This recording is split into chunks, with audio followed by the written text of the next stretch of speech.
Hello guys, welcome to KN cinema centre. ఈ రోజు నేను 2 వెబ్ సిరీస్ కి రివ్యూ ఇవ్వబోతున్నాను. 2 తెలుగులో కూడా అవైలబుల్ గా ఉన్నాయి. Paatal Lok season 2 review. ఇది అమెజాన్ ప్రైమ్ లో స్ట్రీమ్ అవుతుంది. టోటల్ 8 ఎపిసోడ్స్ ఉన్నాయి. Each one episode 45 minutes. Total complete చేయాలంటే 6 అవర్స్ వరకు పడుతుంది.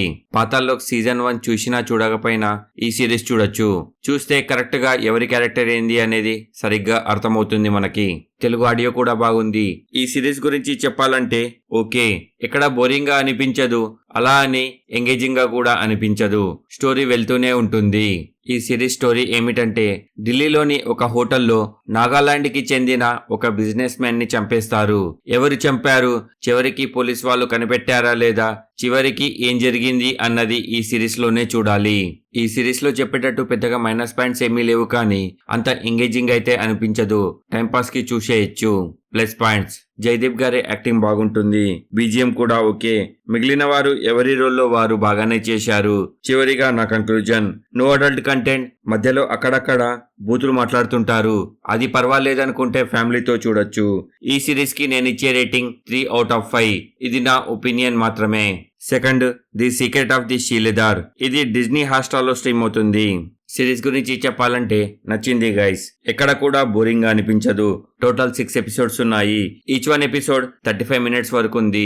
Total run time 4 hours. అప్పుడే అయిపోయిందా అనిపిస్తుంది. ఈ సిరీస్ స్టోరీ ఏమిటంటే, శివాజీ మహారాజ్ గారి సంపద, అతని సింహాసనం ఎక్కడ ఉంది, దాన్ని కాపాడతందుకు షీలేదాస్ ఎటువంటి ప్రయత్నాలు చేస్తూ ఉంటారన్నది ఈ సిరీస్ లోనే చూడాలి. మైనస్ పాయింట్స్: ఈ సిరీస్ లో చెప్పేటట్టయితే నాకైతే పెద్దగా మైనస్ పాయింట్స్ ఏమీ అనిపించలేదు. ప్లస్ పాయింట్స్: ఈ సిరీస్ లో మేము చెప్పాల్సింది రాజీవ్ ఖండేల్వాల్ గారు. అతని యాక్టింగ్ చాలా బాగుంటుంది ఈ సిరీస్ లో. మిగిలిన వారు ఎవరి రోల్లో వారు బాగానే చేశారు. బీజిఎం ఓకే, విఎఫ్ఎక్స్ కూడా ఓకేనే. చివరిగా నా కంక్లూజన్: ఎక్కడా బోరింగ్ గా అనిపించదు. No adult content, no bad language. ఫ్యామిలీతో హాయిగా చూడొచ్చు. అడ్వెంచర్ సిరీస్ నచ్చే వారికి ఈ సిరీస్ కూడా బాగానే నచ్చుతుంది. ఈ సిరీస్ కి నేను ఇచ్చే రేటింగ్ 4/5. ఇది నా ఒపీనియన్ మాత్రమే.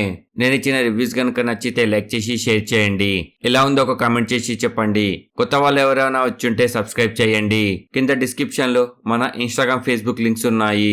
ఫాలో అవ్వాలనుకున్న వారు అవ్వచ్చు. Thank you for watching. జై హింద్, జై భారత్.